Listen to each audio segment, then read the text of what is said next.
Yo, what's going on, everybody? Welcome into another episode of that thing we call Tilt Mets Do Us Part. We are live on YouTube. We're live on Twitter like we are each and every single week. And of course, watching us live on YouTube is the best way to interact with the show. That's where your questions, your comments, your concerns, your hellos, your greetings, your salutations, everything like baseball and BBQ right here, like Rael, like Shay, like so many other folks. It comes in real time. We can see it. We can interact with it. So it is the best way to be a full-fledged member of the show. John Sapanaro out in Los Angeles, California. My co-host, Matt Ibby Ibanez, holding it down back on the East Coast in New Jersey. Ibby, I know people are going to talk about your hat game. I think this one might be my favorite one that you wear, but how you feeling, man?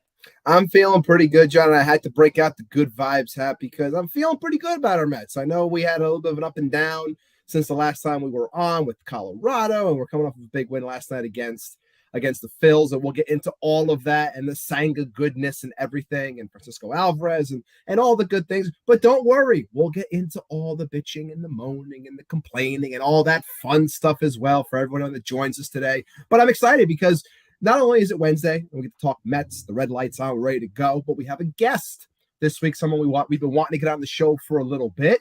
We got him on. We get to talk some Mets baseball with him, and I think we're going to have a lot of fun today.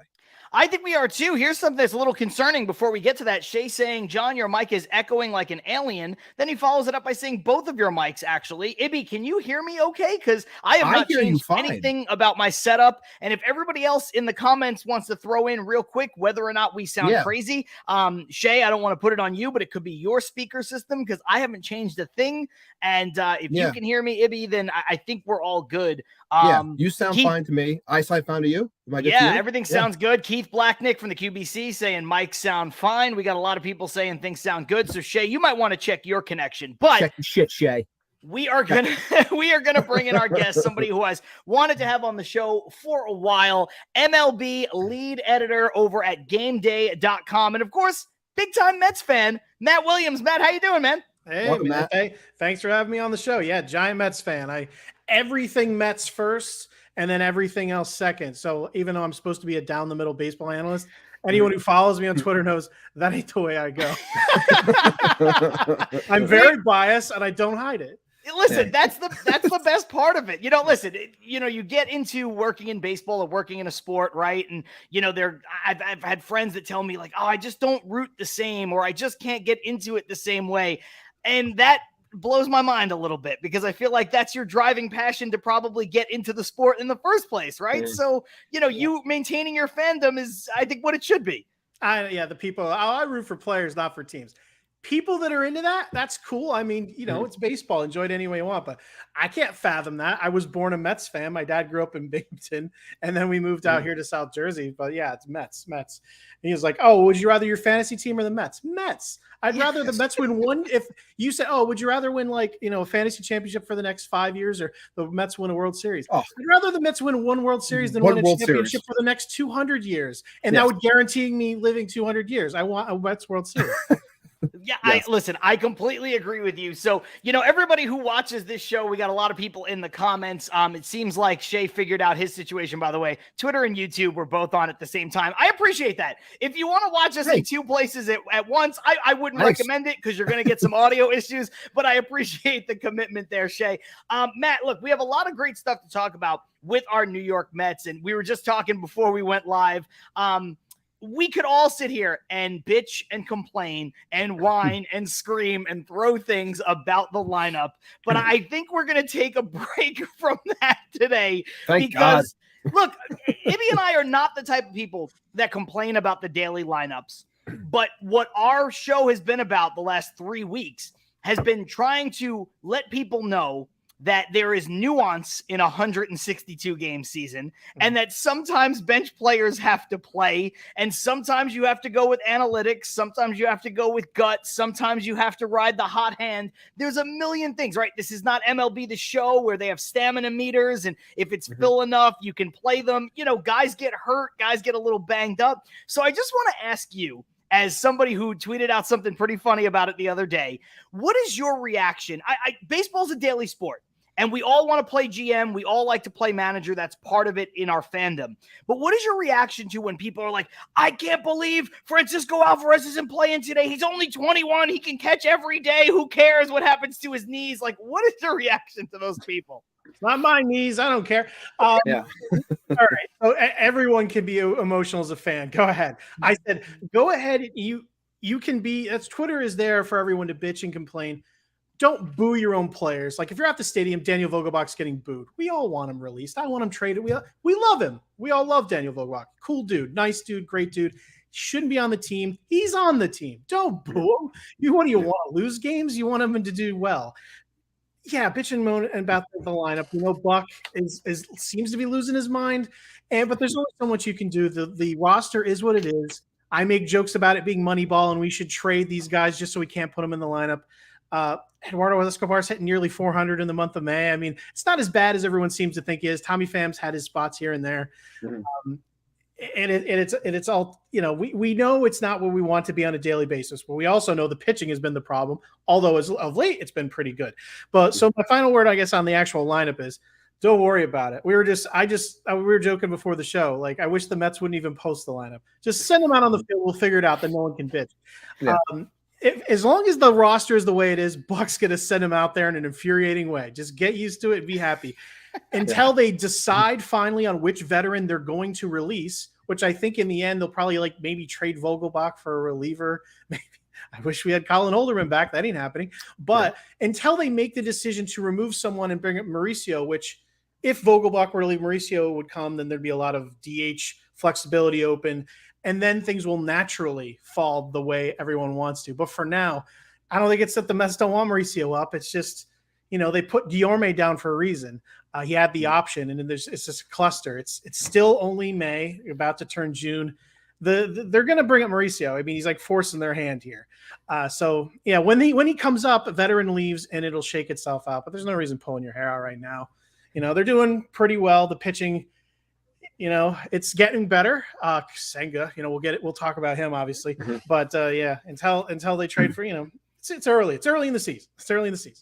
Yeah. I mean, that's basically been our point the entire time, is that there's a process. These guys got to work through things. The front office has to figure out stuff. And the thing that me and Ibby have been preaching this whole time is patience with regards to the fact, look, you release a guy like Vogelbach, you release Pham, all of a sudden you got Vientos goes 6 for 45. Mauricio comes up. He starts chasing like crazy. Both of those guys have to go down. And then Ibby, you wind up with your DH being, Danny Mendick. It winds up being Luis Guillorme as your DH. You wind up with a worse player than both of the guys that you would have had otherwise. So, I think that there's a patience involved, but that said, Ibby, where do you want to go next? Do you want to go to Kodai Senga because it's the most recent thing that we have to talk about and it was a big deal? I think so. I think we have to. I mean, last night was I don't want to say it was like a prove it game, but the fact that Kodai Senga was to Brendan Tierney. We had fun. We had fun with that one last night with a couple of tweets we sent out, which got good traction. So I was happy about that one. But no, I think we got to talk about Senga first because it's like you said, it's the freshest thing. And I don't want to call it a prove it game, but we've seen a lot of up and down. We've seen the splits when he's home versus away, but he goes out there. It's a big game because it's the Phillies. It's always big when we face the Phillies. We want to beat them. It's a division game, and going out there and handling his business the way that he did, making it into the 7th inning for the first time, efficient with his pitches, 100 pitches. And I don't know about you, but I sent out that tweet yesterday from that GIF of Major League where, Roger Dorn is basically saying, strike this mother effer out. That was me. No lie. That was me standing in front of the TV in a 1-0 game. Senga's pumping heat, 98. He's excited. Schwarber's up like any other time. This guy gets up. He's going to hit a fucking home run. I know he is because he's a Met killer to the nth degree. And I'm like, just strike this motherfucker out. Come on, just do it. And then he strikes me. I went nuts. 7 strong innings. It was needed badly, not only for Senga, but for that bullpen as well. Yeah, I agree. And Matt, the umbrage that we took with Brendan Tierney, obviously you're a Mets fan. I'm sure you've seen it. You live in the area. Thanks. He said he's a disappointment to this point. And I just think when you've got 9 starts, now 10 in the major leagues, moving to an entire new culture, an entire new league, a completely different way of doing things, not everybody hits the ground running like Tanaka did. You're going to get guys who, like Hideo Nomo, won Rookie of the Year. You are going to get some guys who went on to have good careers like Daisuke, who didn't start out great. And then obviously you have the Kei Agawas and the Hideki Arabus of the world who could never put it together. So I think just calling somebody a disappointment when he's picked the ball up every time. The Mets have had injuries in the rotation and suspensions and weird stuff with Verlander and Senga, Verlander and Scherzer and Carrasco and Quintana, and the list goes on and on. I mean, he's been the stalwart. I know they're giving him the extra day, but when you're pitching to a 3.44 ERA against major league hitters your first time through, I mean, I don't think you could call that guy a disappointment. A little underwhelming in ways, sure, and maybe this is a semantics argument, but I just think anybody who's been disappointed with what Senga's given us so far is watching the wrong baseball. And the main thing also, before I just cut it real quick, is he made that comment after 9 starts. 9 starts. Like if it was after like a season and a half, and you want to start drawing conclusions to something, that's okay. But after 9 starts, give me a break. Yeah, well, here's the thing with Senga is the hype. It's New York. The hype was brought up to everyone's like, oh my God, we got 3 aces. We know this guy's supposed to be our 3 or 4, but maybe we an ace right out of the box. One, you said, whenever you're coming over for another league, there's an adjustment period. We know about the extra rest. The Mets at least are giving him that. The other thing is, a lot of people, casual fans, don't realize this, but the ball is bigger in Major League Baseball than it is over in Japan. Sometimes maybe that's not a big a deal. Maybe it could make it easier for some pitches, but not a fork ball that requires you to literally like ram the ball between your fingers and it hurts. And he's now doing that with a bigger baseball. So there was a while there where he was throwing like way less of them. I mean, it's going to take him a while to get used to it. And even with the hype, he had 1 ding on him. This was part of the scouting report that he had command issues. That was him at his best.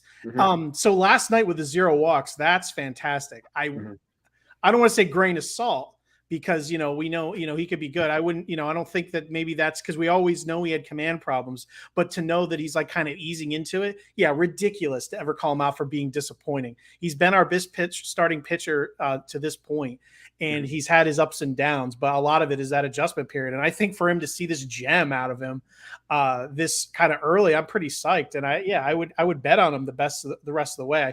I think the walks are going to still be an issue, but I mean, if you can limit them we can try to keep them at like 2 to 3 a game. Yeah, 2 to 3. Yeah. I think we're good. Which, last night we showed he obviously certainly has that in the bag. So ridiculous. I didn't even respond to Tierney. That was just a stupid comment. There was every reason I was hyped too. I was hoping Senga would be an ace out of the box. Everyone's excitement, but this is actually the trajectory that should have been expected. And it's the trajectory he's on.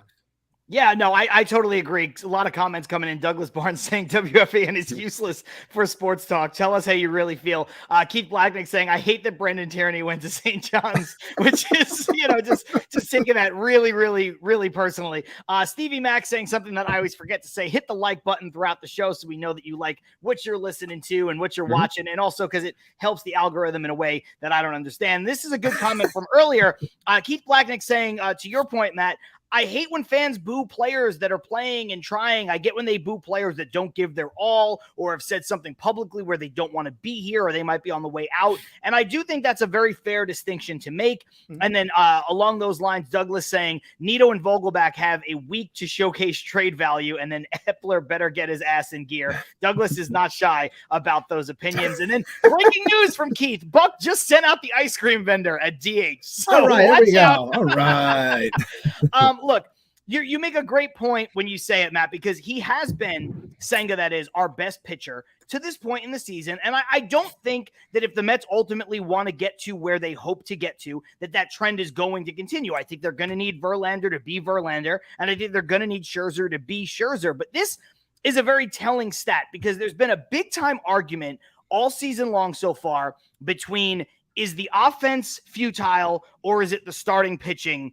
And when you look at this stat here, which comes from at NYM Stats, does great stuff. Mets 13-0 when they get a quality start, and they're 15-27 when they don't. You can add to the fact that they're 17-3 when they score first. So to you, as somebody who covers baseball and watches them every day, is it more the offense or is it more the starting pitching that the Mets are just one game over 500 2 months in? I think it's been the pitching. The hitting. The hitting is fine. There's slumps here and there. I mean, what is there? The first and third. Last time I looked, we had the number 1 and number 3 hitters in the National League in RBIs. Yes, We got people that can hit the ball, and we have these questionable automatic outs in the lineup, which have been a drag and have been rally killers.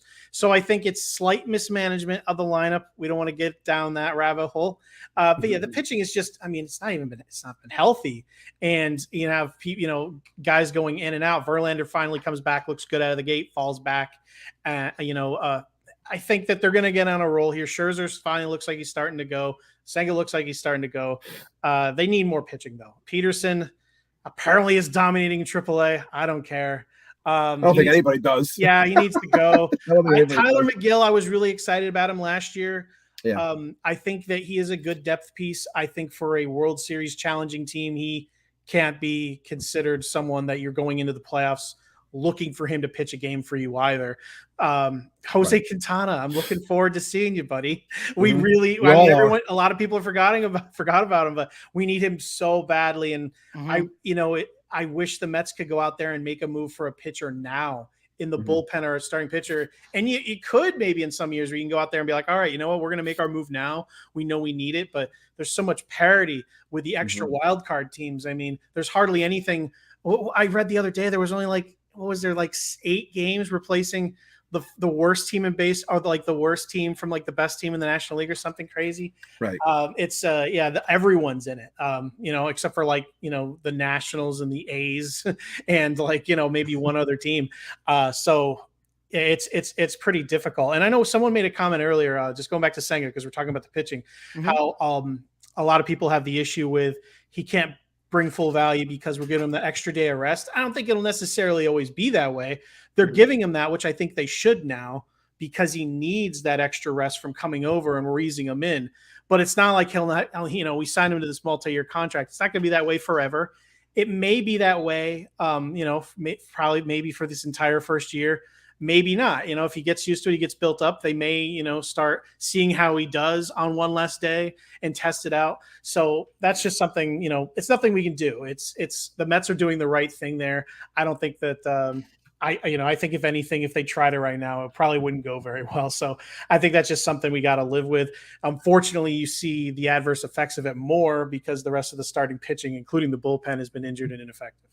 Yeah, and Joe K saying, Senga mentioned last night that he's had trouble outside of Citi Field, and the numbers are stark. There's a huge difference, because of all the travel, and it would make sense because he's not used to the constant travel across a country that spans 4 time zones. Again, just playing into the adjustment, coming over from Japan, now playing in the major leagues. Ibby, you and I have also preached all season, hey, let's relax about Verlander. Let's relax about Scherzer. These guys are not washed. These guys, when the Mets went out and got them, were still pitching at the top of their game. They were also the best options on the market, right? Especially if you take out the fact, like we talked about several weeks ago, that DeGrom was already gone, right? DeGrom was a non-starter. The Mets went out and got 2 of the 3 best available starting pitchers in the last 2 off seasons. And for a team that's trying to win now, you can't really fault them for doing that. That said, there has been a lot of up and down between these two guys. Verlander's last start, not good. Scherzer's last start, very good. What do you see is going on with Max and with JV? Do you think that there's maybe something that you and I are missing or ignoring, or what do you think it is? I would say that, look, I think that I don't think the injuries have helped. I think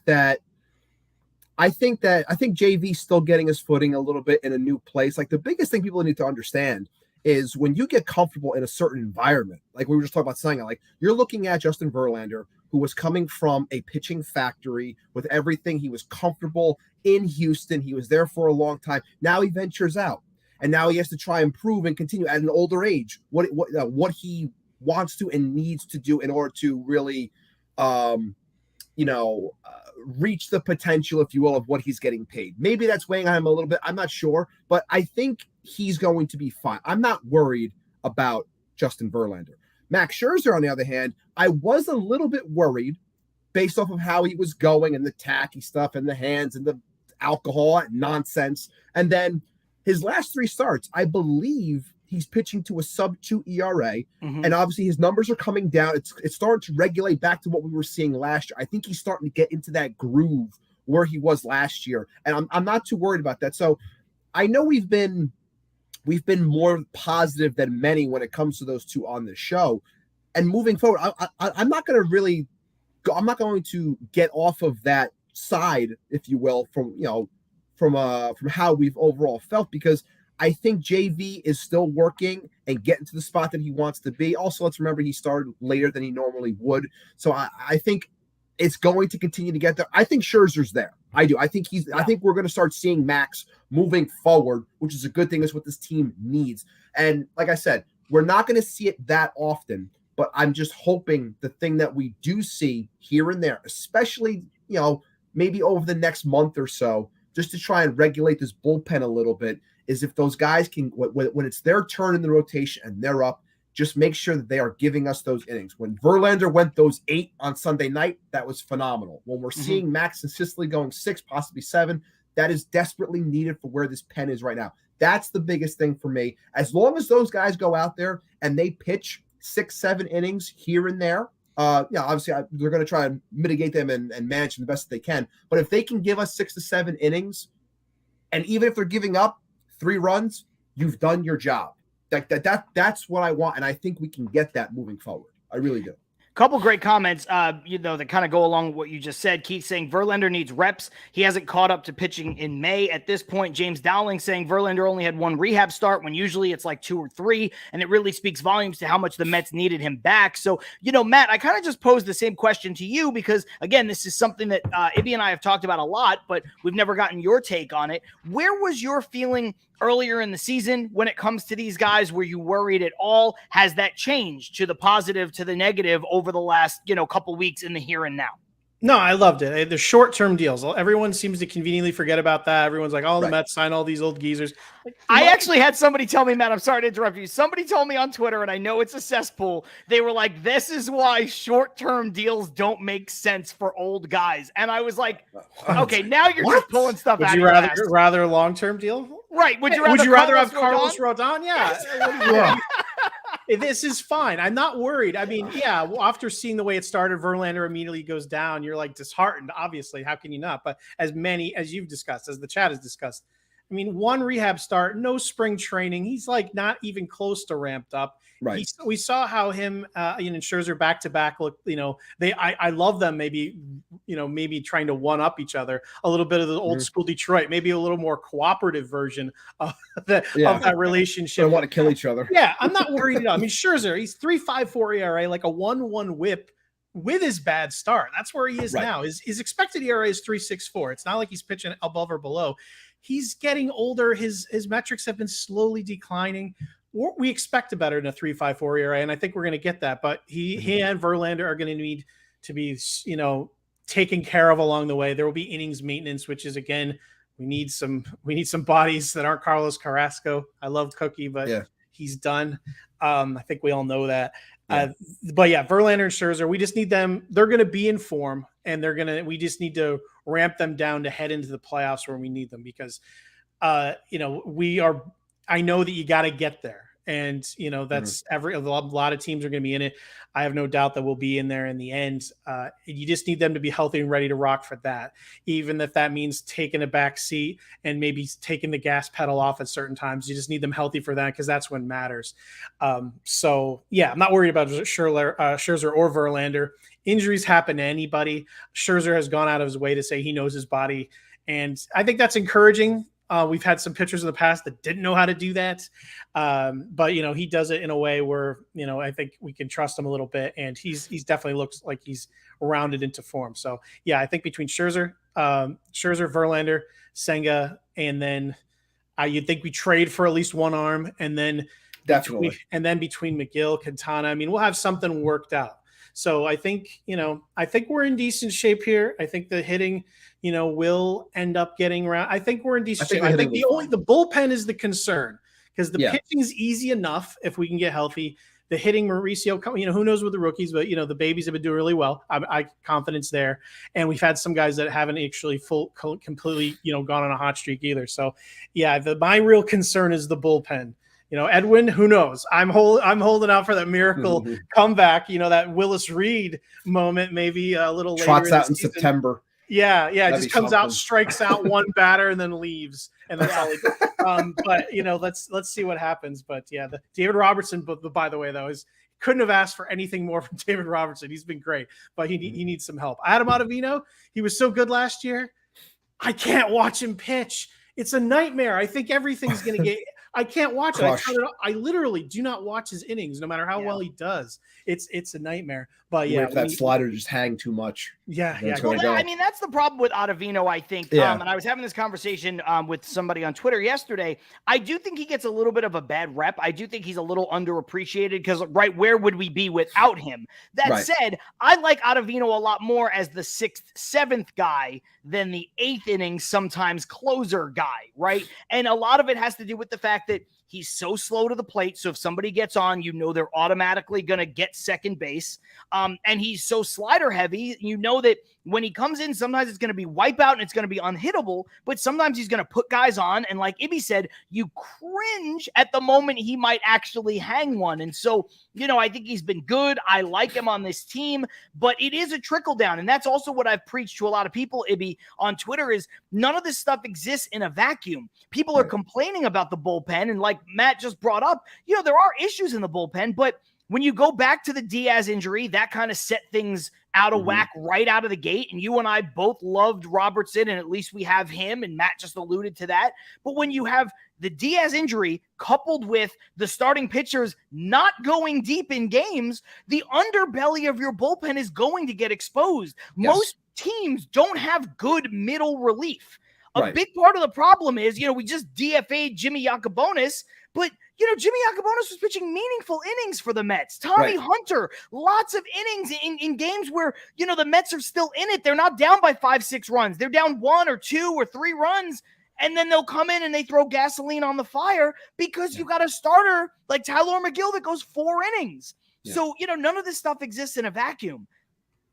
No, I love that we don't have any arms like Andrew Chafin because we needed people with options. Yeah. I mean, that's a whole other conversation. 2 off seasons in a row, trade deadline.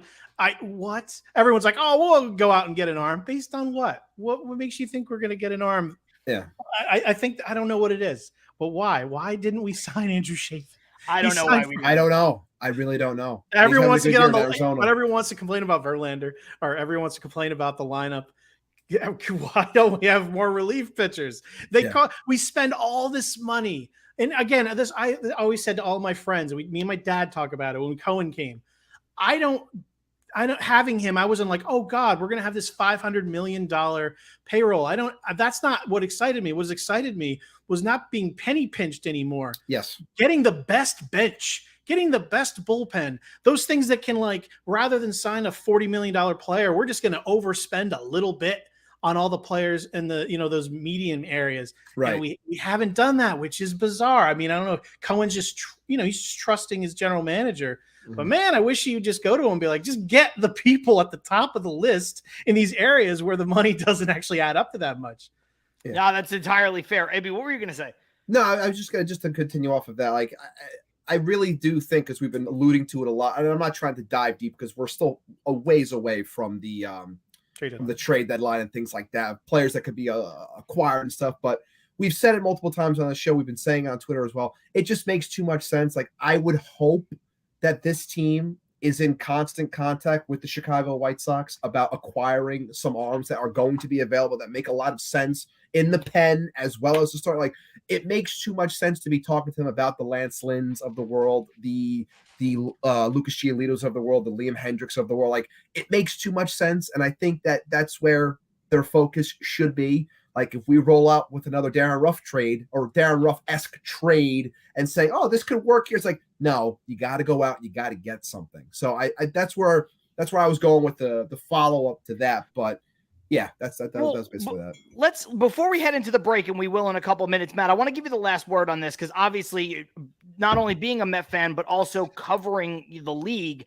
Some of the names that Ibby just mentioned with the White Sox, how realistic do you think some of them may be? Again, I know it's early, but they're a team that seems like they're going in the wrong direction. And then is there anybody that you could look around the league and forecast that maybe people aren't thinking of, where you say, hey, you know, this team's kind of middling right now and they're not going to want to pay this guy? Is there anybody? I know I'm putting you on the spot, but just those two thoughts before we head into the break. Yeah, I mean, there's a few names that, Detroit, they've been doing a little better than people expected, but they'll obviously be well off below where they need to be. Their trade deadline, Eduardo Rodriguez, they signed him to a big contract. They'd love to get rid of him, probably. He's been doing all right. I mean, right now, the only thing is, like, there's hardly any teams that are truly falling out of it, because there's just so many wild card spots and everyone's doing well. So yeah, not too many. The team that I'd like to zero in on is the Guardians. We've done a deal with them before. It's fair. It helped both teams, which, always makes teams want to trade for you again. It worked out, but they have, Tanner, was it Beebe? I don't know how to say it. He's up. Logan Allen is up. Tristan McKenzie is coming back.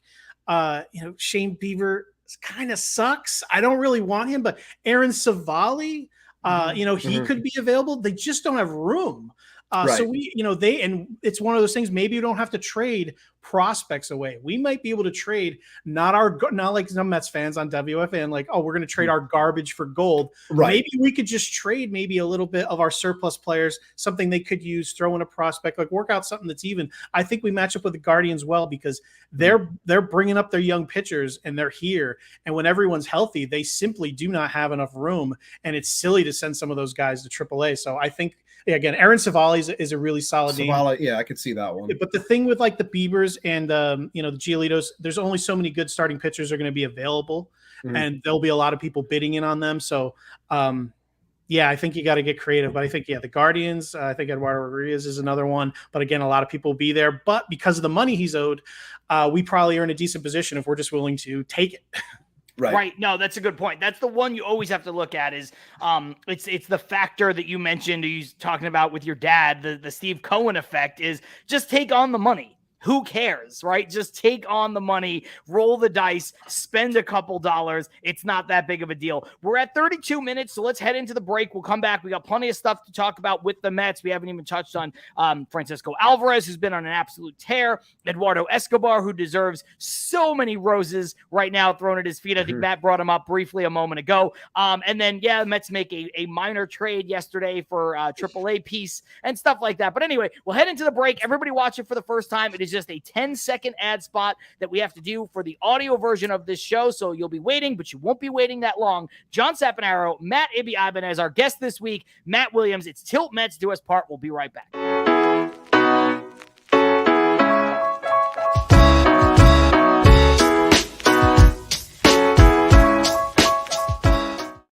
Yo, just like that, we are back with Till Mets Do Us Part. John Sapanaro, Matt Ibby Ibanez, live on Twitter, live on YouTube. And of course, the best way to interact with the show is right here on YouTube, where all of your questions, comments, concerns, and all that stuff come in real time. But we understand that not everybody can do that all the time. So you can always watch the entire episode. As soon as we're done recording, it'll live forever on our YouTube channel, which is appropriately called Till Mets Do Us Part. You can also make sure to follow us on Instagram and Twitter at Till Mets Do Us Part. You can see our Twitter handles there at the very bottom of the screen. You can follow us individually if you'd like. And we've got a great guest this week, lead MLB editor from thegameday.com. That is Matt Williams. Matt, I know a lot of folks, around the Mets Twitter sphere and everything, they follow you. They're into the stuff that you put out for thegameday.com. But if you want to just plug anything else that you have going on or any other places they could find you, now would be a perfect time.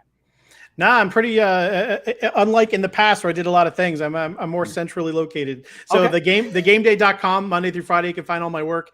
And then over at Twitter at Matt Williams, MATTWI77IMS. DMs are always open. Love talking baseball, especially Mets anytime, betting, fantasy, what have you. Going backwards, before we move on from the starting pitching, just one name, because we're talking about trades, just someone just to keep an eye on, because the Mets want to be protective of their prospects and you want to bring them along. But sometimes you're a little more aggressive with those like mid-tier ones that like maybe overperform a little. Mike Vassell has been great in Double-A. And I would really love to see them maybe. I mean, he got a little torched in his recent start, but other than that, he's pretty much dominating Double-A. Maybe another start or two. I'd love to see them get that bump to Triple-A, because if he goes up there and he does, he makes, he just cruises in there and does what he's been doing in Double-A. He is a very legitimate person that they can come up, especially for some late season innings. So it's someone to keep an eye on, because he's someone that they won't like shy they won't shy away from bringing him up in a hurry if he looks ready. So I think Mike Vassell is one guy in the rotation that could legitimately help the team this year. I think that's possible. Baseball and BBQ saying, didn't he get injured recently? Yeah, it was a little tweak. He also got there was some injury / ineffectiveness in that last start. There was a combination, but all the checks and everything came out fine. He's fine. I think he's going to make his next start, so I think that's fine. Keith Blacknick saying, Matt wants folks to slide into his DMs. it's not always the greatest thing, but hey, I mean, some people are shy. Some people Twitter's not the nicest place sometimes. Right. And, people are having a rough time. Sometimes they just want to like talk baseball, or they have a question that they're embarrassed, especially because I do a lot of advanced statistics for fantasy. And some people want to ask like about a statistic and they're shy. They don't want to like, look dumb. And, I can appreciate that. So if people just want to ask me a question, it's fine. If they say something stupid, I'll block them and then they're gone. So, use the privilege. You don't have it anymore. Yeah. I get that. Keep following it up by saying, man, do I have concerns? Just not about the Mets, though. And Patty and NYC always letting us know. I like when there are guests. We like when there are guests, too, but we also hope you like it when it's just me and Ibby screaming into the I would hope you still like us when it's just the two of us. But we love something that's worth noting from Shay, All-Star Game voting has started. Be biased, vote for your Mets.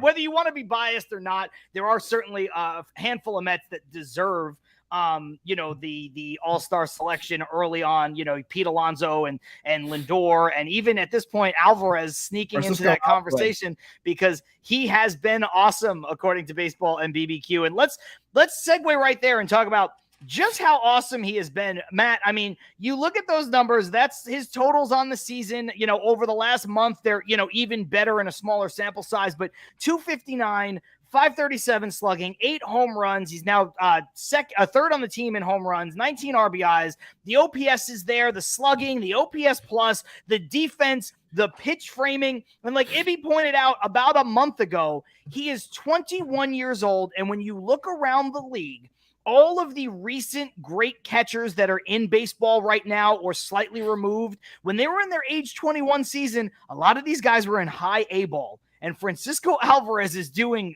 those stats at the major league level. It's mind-blowing to me. Yeah, it's one of those things like football tight ends. They have a lot more to learn. It's not just catching the ball. They have a lot more assignments than the rest of the players. So from a production standpoint, it usually takes you a couple years. Same thing in baseball. They have to learn the other side of the ball, and that's why offensive catchers, whatever kind of catcher you are, sometimes it takes a little bit to get to the majors and play well once you're there. But he's doing it right out of the gate. It's not just his hitting, which. Man, that swing. How can you not love that swing? It's like this crazy mixture between Gary Sheffield and like right-handed Ken Griffey Jr. It's like sweet and like a violent, and it's beautiful, and everything looks like it's destroyed, almost like Piazza used to do. Yeah. But I mean, there were like concerns when coming through the system that he wouldn't be this great defensive catcher. And I'm not saying he's great, but we've seen the cannon. He can make some throws. Yeah.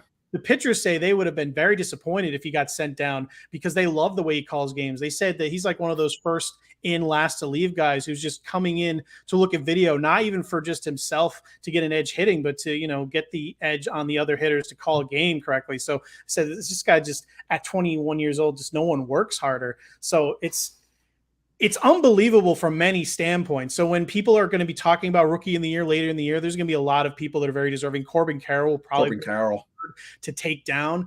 But when you're looking at Álvarez and his hitting, the way he's playing behind the plate could really make a difference down the stretch, because what he's doing just as a total package as a 21-year-old catcher is like unheard of from like everything he's doing. It's unbelievable. I mean, the crazy thing Yeah, I was just gonna say the crazy thing, like when you're talking about someone like Corbin Carroll and Francisco Alvarez. Obviously, I think Carroll is the heavy favorite right now for Rookie of the Year. But when I know it's limited sample size almost in comparison to what Carroll's done so far and what Alvarez has done. But when I see that Alvarez in the month of May is inside like the top 5 or 6 in terms of F4 in all of baseball, and then I see he's number 2 in terms of rookies, right behind Carroll. I think Carroll was like 1.8 and Alvarez is 1.6. It's just like you're seeing what this guy can do.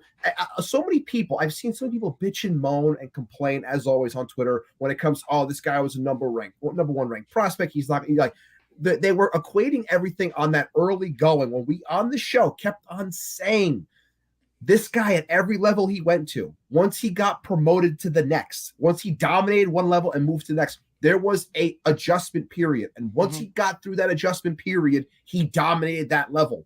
We watched that adjustment period. I talked about on the last episode when everyone was upset with that at-bat that he had against Josh Hader when he got blown away on 3 pitches and saying this guy looks overmatched. He can't handle the fastball. He's supposed to hit fastballs and he can't do it. And then I see that same guy now dominating pitchers that are throwing that hard now. All he needed was some time. And I know Mets Twitter doesn't have the patience, but the guy is special. And now you're all clamoring for him to be in the lineup every single day. He is a special player. I talked about multiple times with Brett Beatty when it comes to the overall confidence. I see this guy come up to the plate, and I'm expecting good things. Exactly. It's the confidence shit. Like, I see him step into the box. He says, basically, with the way he's standing in there, I belong here. And he said for the longest time, I'm going to be on this team this year, whether people like it or not, and I'm going to make a difference. And he is doing that right now. Yeah, and it's refreshing for me as a Mets fan to see them maybe under promote their prospects a little bit. I think in the last regime, guys were always talked up, and I know every baseball team is going to talk up their big prospects, right? But how much did we have to hear about Lastings Millage and for Fernando Martinez and these guys that were going to be, the next coming of whatever that never managed to pan out? So I don't mind taking it a little easier with prospects, saying, hey, I think maybe his defense needs a little bit of work, or I think, maybe let's let them earn their way onto the team. I like that as an organizational approach. This is a great point from Baseball and BBQ. Álvarez is a very smart catcher. Did you catch him last night running out to the mound to avoid a pitch clock violation? Senga disengaged. It looked like he had some pitch comm issues, so maybe they would have wiped it away, but they didn't know that in the moment. And if you disengage with no runners on base, the pitch clock does not reset. So that was incredibly smart, incredibly savvy. Keith saying Álvarez reminds me of how folks say Piazza wasn't a good defensive catcher. I think he's going to morph into a really great catcher. And I do think that's fair. I've had this conversation with people before. Piazza could not throw the ball. And we don't need to go back to ancient history, but he called a better game. His pitch framing was better than people gave him credit for. He blocked balls better. He was good at going back on pop-ups more than people gave him credit for. I think he grew up in a time when, if you weren't Pudge Rodriguez, you didn't throw runners out, you were considered a bad defensive catcher. When I think all of the other metrics were fairly unsophisticated. So now I think we can see this and say, hey, look, that said, I think Álvarez has a chance to be a better defensive catcher than even Piazza, which brings me to my next point, Matt. When you look at what's going to happen with the Mets in about a week, they have Omar Narvaez coming back. Tomas Nido's already back. I don't think we need to address what happens to Álvarez's playing time. I think Álvarez is the catcher. But do the Mets carry 3 catchers in the short term, or do the Mets look to trade Tomas Nido? Or do they trade or DFA Vogelback? I think it's going to be a Vogelback-Nido conversation. Where do you see them going short term? I think Nido's probably going to end up screwing Gary Sanchez once again when we trade Nido to the Padres. But what do I think the Mets will do? I mean, all past experience leads me to believe they'll carry 3 catchers, which is stupid. Yeah. But yeah, I wouldn't. I think you let Narvaez come in and be the backup because he's making a lot more money. That being said, he has a lot more value. Yes. I think, he's a better offensive player. He's a better, and he's a better complement because he's a left-handed hitter. Yeah. If I'm the GM, I'm calling around, seeing what I can get for either of them.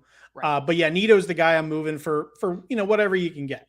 There's the Marlins desperately need a catcher down there. You could probably pick up, I'm just like, now, like a nothing reliever or just you're not getting much. You're getting like a middle prospect, like back end prospect. Yeah. But if someone offers you something decent for Narvaez, you can consider it. I mean, after all, it is a backup catcher, and it is he was doing really well before he went down. So if someone is willing to give us something we could actually use, you got to consider it. But all in all, I would say just offload Nito for whatever you can get, and just to fix that situation. I think that is the most likely situation, and I think that's probably the one that'll end up happening. Yeah, Ibby, what about you? What do you think? Because it really will be a situation where it's going to come down to, keeping, if they do keep 3 catchers, which does seem like a very Mets thing to do, especially when, one of them can't really hit in Nito.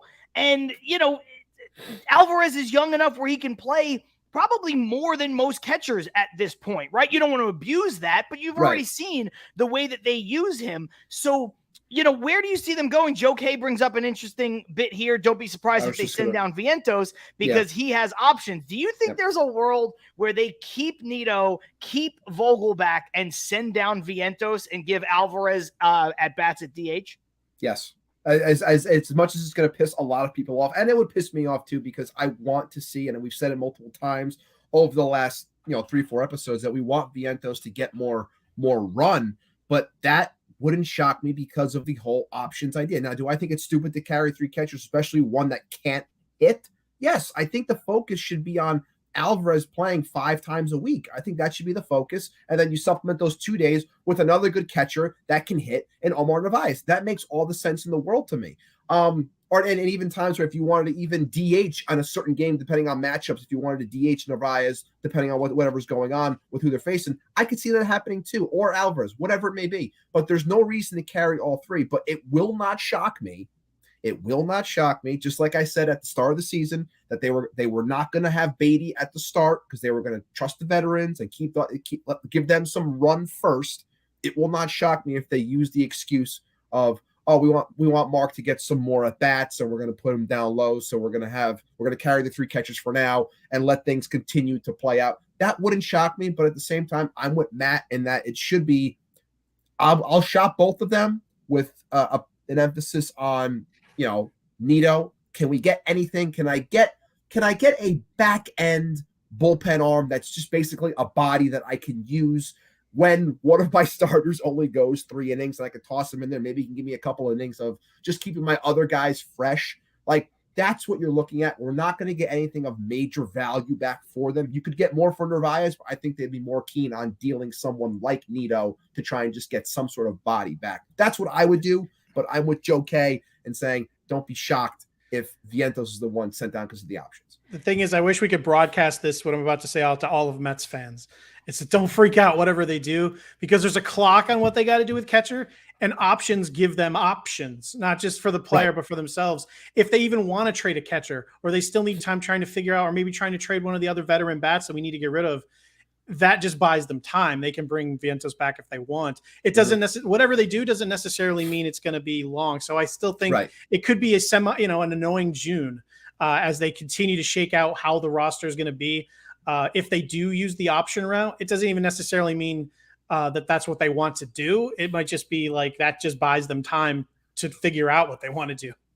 Yeah, I completely agree with that. And that's something Keith was asking during that conversation. Does Nito have any more options? I was able to look it up. He does not. But then he also said, just check, no more options for Nito. And yeah, when guys have options, it is annoying. And that's a great point to bring up, Matt. But options give you options is like the quote of the century regarding Mets Twitter. It's so simplistic in the way that you put it, but it's accurate, because there is no point in releasing or DFAing a guy like Tomas Nito if you think that you can get anything for him. Anything. Yeah. But maybe there is no market on May 31st or June 3rd or whatever the case may be. Maybe you have to wait for that to develop a little bit longer, closer to the trading season. Or to your point, Ibby, and even yours, Matt, maybe a market develops for a guy like Narvaez, and they can get out of that contract. Not necessarily that they want to, but maybe a team's starting catcher goes down, and all of a sudden they want to shoot higher than Tomas Nito, and they want to get a guy like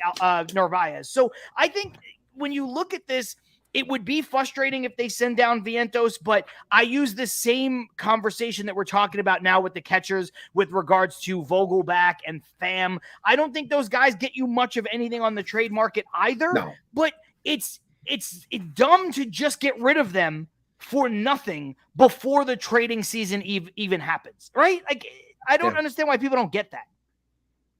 I mean, but like a guy like Vogelback, I mean, he's not. He gets on base. He's a good platoon hitter who gets on base. Some team needs that. Right now, last year it made sense for the Mets. Right now it is. Right now it is a really imperfect fit. It's mainly because we have so many players, and for him to take up a roster spot, not being able to play defensively, having a high walk rate and being kind of a liability on the base paths, clogged bases. His minuses are really glaring at this point, where they weren't holding his back. Now, when you're trying to do a roster spot, it's like how Ohtani is so valuable because he saves you 2 roster spots because he's a hitter and a pitcher. I mean, Vogelbach's taking up like 2 roster spots because he's like a hitter who can't field. It's like he's a half a player. You know what I mean? So it's difficult, but some team could use him and could send us a reliever that we could use. Not necessarily a great one, but maybe an upgrade on what we have. And if you're going to release a player, a small upgrade works. You're going to release him anyway. If we can give you and a guy, we don't really care about and get a minor upgrade, why not? And that, that's why you don't want to just haphazardly get rid of veterans. And then, like you said, if Vientos goes 0 for 50, you have no other depth in the minor leagues.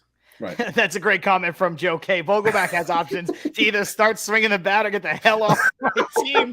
That is so aggressive, but I love it. Classic New York response. I love it. Yeah, it's like, hey, listen, first time, long time. I got to tell you, this guy Vogel Snacks, whatever they call him. That's a classic WFAN. I don't know if that's. I'm not saying that that's what Joe K sounds like. I'm saying that's what that comment reads like. That's all I'm saying. We got about 10 minutes left to play with. Let's get into the final 2 topics. One that I guess both we've already alluded to. First one, Ibby, I'll let you get a crack at this. That is Eduardo Escobar's numbers since 420. The reason why I bring up that date is because that's the day the Mets called up Brett Beatty. 400 average, 3 home runs, 8 RBI. That OPS is sparkling. I mean, he's the kind of guy who in limited playing time has really shined. And I said this at the beginning of the season, that Escobar struck me as a guy who wasn't washed, but was done as an everyday player. It looked like he couldn't catch up to the fastball consistently. And so he wound up just hacking, and he was in front of every breaking ball, trying to overcompensate. And you see with some extra rest, he's actually become a very, very, very productive player for this team. Yeah, we talked about it at length when it came to the whole Beatty situation. We're like, we're not trying. We weren't advocating for getting rid of Eduardo Escobar. We were like, we think he can be a potential answer at DH. We think he can be a potential answer as that first guy off the bench. Just picking your spots with him where you think he can succeed. And we're seeing, based off those numbers that you just showed, we're seeing that that's what he's doing. He comes up last night with a big poke. Like, he is... And I know that the joke stems from a couple of years ago with like the whole chemistry thing and we're everyone's best friends or whatever. But it's like a player like that, like Eduardo Escobar to me is a huge glue guy. The attitude that he brings, like when I watch all these clips where they're doing like the behind the scenes stuff, like he is clearly a fixture on this team. Whether he's starting every day or just playing here and there, he is someone that fits. So he makes a ton of sense, and I'm glad that he's finally easing into a role where there is success being shown. Now, is it worth what you thought you were getting from him when you signed him to a 2-year deal? No, it's not. But the point is, you're allowing a top-end prospect to get more run now, who's doing well, and now you're allowing that guy that you are paying that amount of money to really succeed and providing you with something. So that's great to see. He's given the team something in the end, and hopefully moving forward as he plays and gets more into this part-time role, he continues to thrive. Yeah, Matt, he's also he's not making that much money, right? Relatively speaking, he's on a basically a 1-year $10 million deal, $10.5 million at this point. So, that's a guy that could be a utility player. That's a guy that could be a bench player. And to Ibby's point, he's been incredibly open working with Brett Beatty. He hasn't really, he's not going to win a Gold Glove, but he's also not a complete butcher at third or at second. He's kind of the opposite of everything you just described with a guy like Daniel Vogelback. He hits from both sides. He gives you a little something on the base paths because he's not the slowest guy in the world. He plays a couple different positions. So to me, he's the perfect bench piece. Yeah, and when I said before on how I thought the beauty of Cohen wasn't necessarily the mega contracts, but making the bench and bullpen strongest was I wanted. This is kind of what I meant. I think when we signed Escobar, everyone kind of thought, oh, this is good. By the end of that contract, the young guys could be up. Maybe we sign other people and he'll be in a strong bench. And that's great. That's where he belongs. The best thing is you were alluding to is, what a great positive influence he is on the bench. He's the kind of guy, if you get rid of, it can really like deflate a clubhouse. And he's also the one who can get them fired up. Great veteran presence, and he can play a few different positions. And, when he gets hot, he can really help off the bench. So yeah, he's exactly the kind of guy you want sitting there on the bench that can kind of plug in. And if you need to play him every day because of a injury, it's a lot better than other people that where if there's an injury, you can pluck off the bench. He's good. The same thing when we sign like Canna and Pham. I know they're struggling, but it's like the old, not that everyone wants to think about the Wilpon days. Who did we used to? Albert Almora, just some guy we plucked from like, was it Matt Den Decker? Matt Den Decker, yeah. Yeah, our options are better now. Yes, they're struggling, but the thought process is a lot better. At least, we're trying to plug the bench in with those guys too. But yeah Escobar specifically, I don't want to see him go anywhere. If you're going to get rid of other people, I think Escobar is perfect for this team in terms of a good bench option. I actually, and this is not the day to talk about this, but I could see a situation where Escobar, depending on how the year finishes, is back on this team next year with a smaller contract and a diminished role. I think if he accepts that and he truly likes playing here and playing with some of these guys, I think there's a chance he could be a guy that's making, $6 or $8 million and is going to, give you, 400, 350 scattered at bats. I think there's a chance that happens for Escobar, depending on how the year finishes for him. But I do see that as a possibility. Yeah. And he's owned the bench and he's owned the bench role, right? Super. You can't fake how happy and supportive what he says and how he's happy for the young guys to get brought up and everything. And he says he's adapted to the role. It's easy to tell when someone's just saying it and he's genuinely happy. So, we're lucky to have him and his attitude. It's lucky. Yeah, before Carlos Ortiz nailed it. A lot of people saying they love 100%. Him on the bench, but Escobar is doing well because he has accepted that role. He has embraced it. And it's almost as if he knew. It's almost as if he knew it was coming because, once the season started, he was already talking up the likes of Beatty and Vientos and the work that he was doing with them in spring training and saying how the future is bright for these guys. And I love the work that they're putting in and I'm supportive of everything. It's almost as if he knew the day was going to come if he didn't produce. And like you said, it was as if what he was putting out there is not that of an everyday player anymore. But when you get to pick your spots, you get to conserve that energy a little bit because you're not out there every single night. You're out there maybe once every third day, once every fourth day, depending on matchups, depending on if they're facing a lefty or whatever. Like, this is why he's doing well. And this is why it's a good thing to have him on the team in this role. It makes all the sense in the world.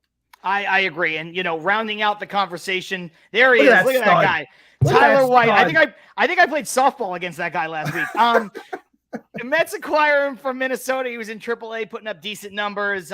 He's 32 years old. He's got 26 major league home runs. Last played in 2019 with the Dodgers. Not anything that you're going to say, wow, this is a great thing. But, look, adding another piece to AAA that, you might need to grab in a pinch and have a guy come up and try to, spark you for a week or 2 weeks if there's an injury. I'm not going to get mad at that, Matt. It's a nothing. But, look, it's better to go to a guy like that than it is to go to a guy like Matt Dendecker, who photoshopped his head on my body from Keith. Yeah, I swear to God, I played in the 7-line charity softball tournament with Keith on his team, and I'm pretty sure Tyler White was there. To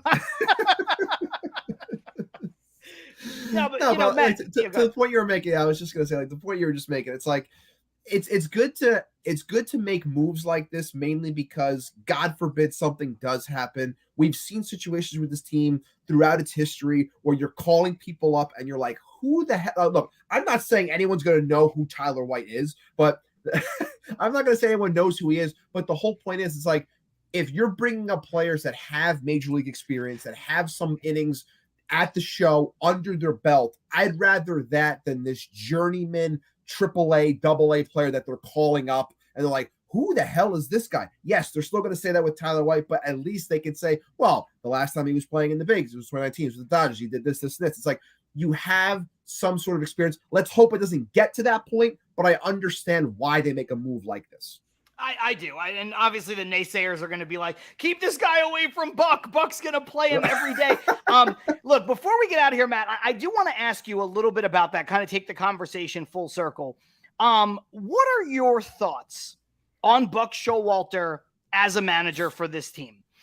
Because a lot of people don't like him straight away. A lot of people have had a lot of negative things to say with the way that he's handled this team this season, which I think is a little unfair.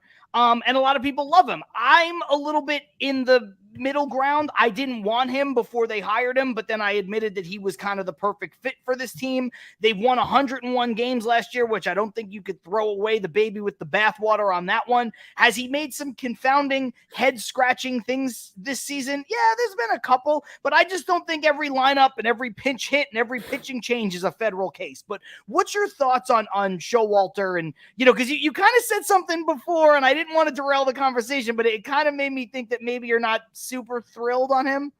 See, I can both be a passionate fan and a realist at the same time. Mm-hmm. He was manager of the year. We know he's a good manager.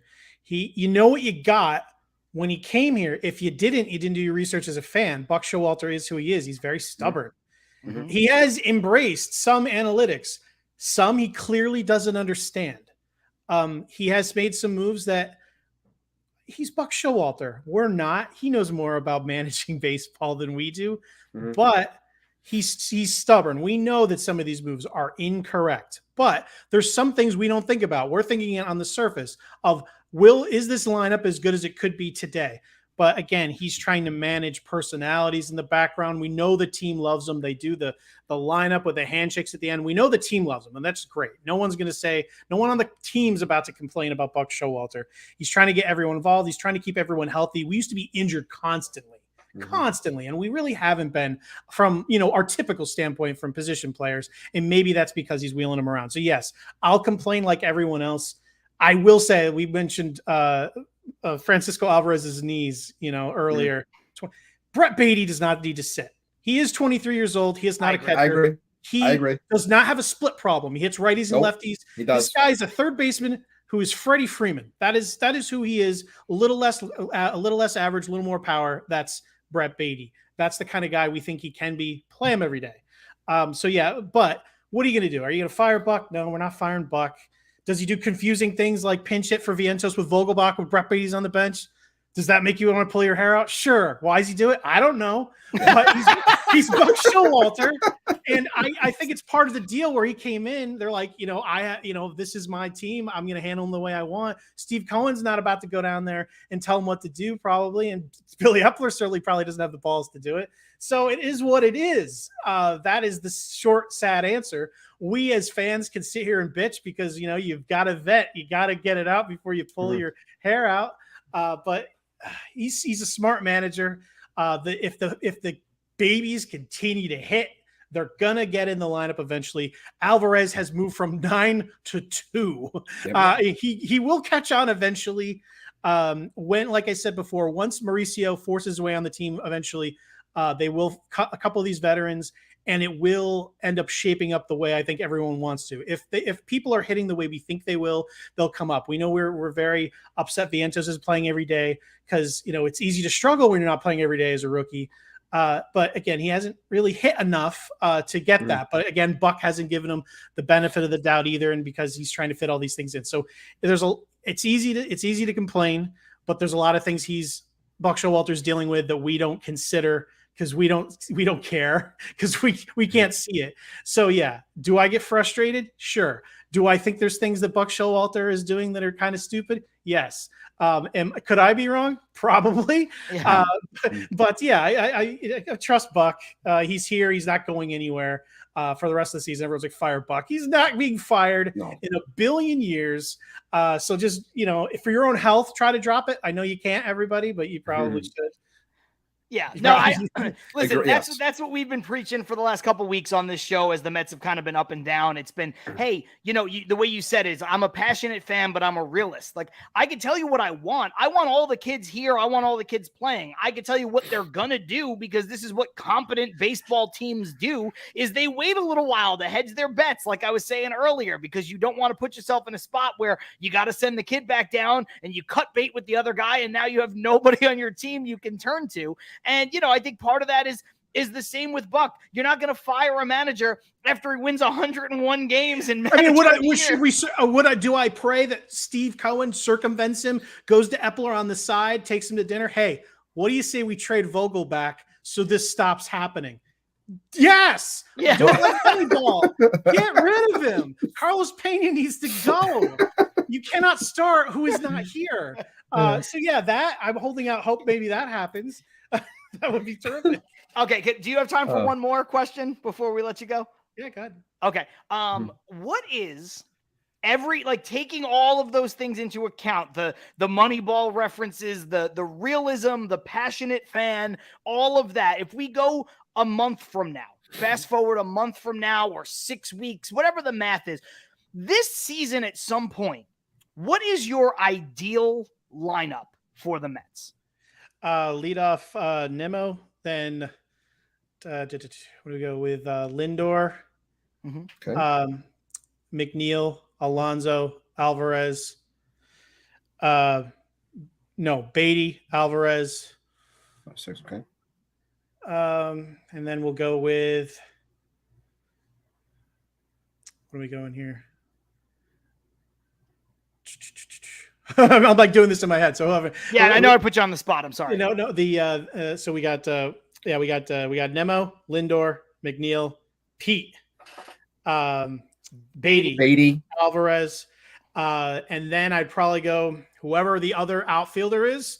Whoever the alternating one is, it would probably be. I should say Marte will be 9th for me. Okay. Because I think I like him. If you're going to be that low in the leadoff, I think you're this stacked of a lineup. I kind of like him in like the double leadoff, which is kind of like with the DH. I think he's a good player to have in front of Nimmo, who once Marte can get on, and this will allow him to having him at the bottom of the lineup allows you to keep the top of the lineup intact for when you give Marte days off, which he will need. But when he's in there, when he gets on base, he can steal bases. Nimmo will be on next after him, who can take pitches, give Marte an opportunity to steal, to take an extra bag. Then Nimmo can get on base, and all of a sudden you get a couple of guys in scoring position for the big bats. So I know that isn't popular with a lot of guys, but I think with a fully healthy lineup. Oh, sorry, I completely forgot Mauricio. The other batting 8th would be Mauricio. McNeil would go to the outfield, so he would be the other outfielder. But so McNeil would be in left, Mauricio at second. Yep. So that would be my perfect lineup with Marte capping it off at 9. And is Vientos your DH in that scenario? Yes. Okay. Yep. So you want all the kids in there fully, just run with it. Oh yeah, I think we should have other than the occasional day off. I think you have an everyday lineup of exactly what I said. Yeah, that is everybody. I would agree with that. I don't think the Mets are going to do it yet, Ibby, but I think that's where they're trending. I think eventually Mauricio is going to force their hand. I think that's where it's trending. But like I've said before, it's not going to shock me. And like I said, I can't jump off of what I've been saying from the beginning. It's like I still think that depending on what Billy Epler wants to do or what he thinks he can do with the pieces that he has, I think there is a reason why there is apprehension in calling Mauricio up, because I think they want to keep his value high in the opportunity that they want to deal him, depending on what they might get in return. I think that is still something that weighs on this team, which is why we haven't seen him yet. And I understand that people don't want to hear that. They don't like it, but that's just me saying what I think could be going on with the thought process. I would like to see Ronnie come up here and see what he can do, but I also understand that thought process might be what's going on with this front office. Yeah, there is a part of that for sure. Carlos Ortiz saying the Marlins fired Girardi after winning Manager of the Year. I wouldn't bank on what the Marlins do with managers, general managers, team presidents, players, personnel, ballparks. I wouldn't worry about anything that they're doing in particular. And I do want to shout out Douglas Barnes saying, how am I supposed to yell at John if he doesn't scream the whole show? I want my money back. Yeah, Douglas has been very calm this episode. I know. Well, because I've been very calm. It's a give and take.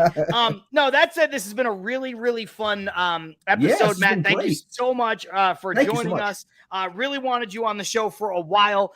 We appreciate you doing it, giving us over an hour of your time. Ibby, do you have any final thoughts before we get out of here? I got nothing to really add. Obviously appreciative, and thank you, Matt, for coming on. We wanted you on here. It was awesome to give us 70 minutes of your time. It's great. Let's go Mets as always. Let's just hope that by the time we record next week for episode 102, let's hope that the pitching is starting to get into a little bit of a rhythm, and we get some length out of the starters, in particular to give those bullpen arms a little bit of a breather. I'm confident in this offense. I just want to see a little bit more from the pitching. That's what I'm hoping for. You need to build a calendar of what day Mauricio coming up. It's like a stork. The baby is being delivered soon. We know it. It's just a matter of the day. Now I'm gonna be working on that in Canva all night. Thank you. I'm gonna Matt, I wanted to give you the opportunity for a final thought. Is that going to qualify as yours, or is there anything we didn't get to Mets related that you want to touch on? I've been patient. Where's Ronnie Mauricio? Where is he? I live in South Jersey, so I'm actually like not too far from Wilmington, Delaware for Father's Day a couple of years ago. The Brooklyn Cyclones were in town, and I took my dad there, and we saw Beatty, Álvarez, and Mauricio all hit home runs in the same game. It was a phenomenal game. So I'm just waiting for all these guys to be up here together. So Ronnie Mauricio. What does he got to do? What does he got to do? You can't bring him up, Matt. He's only hitting 358, leading all of the minor leagues in extra not base. Even real. He's got to cut down his K percentage. He's brought it down like over 10%. Yeah. Not good enough. Not good enough. He got to learn how to give ground and take ground. What did they say about Beatty? He needed like 6 games to learn that. Yeah. I have no idea. For my final thought, I'll just say, we try not to touch on anything like, super political or whatever on this show, but sometimes you got to when it overlaps into the baseball world. And man, just Trevor Williams, Blake Trinan. I didn't even read Anthony Bass. What happened. I don't even know. Stop. Just stop. I don't want to even give credence to what they just. Okay, that's fine. Just let the Dodgers have their 2 of those players don't even play on the Dodgers, and technically none of them do because Blake Trinan's on the 60-day IL and he hasn't pitched at all this year. Just let them have Pride Night and let them have it however they want. Stop. Yeah. Stop commenting on it. Anyway. That said, Shay saying, happy Pride Month incoming. Yes, exactly. Guys, that has been a show. Let's settle in, watch some Mets baseball. Thank you to our guest, the lead MLB editor at GameDay.com, Matt Williams. I'm John Savanaro. That is Matt Ibby Ibanez. This is Till Mets Do Us Part. We will see you all next week. Peace.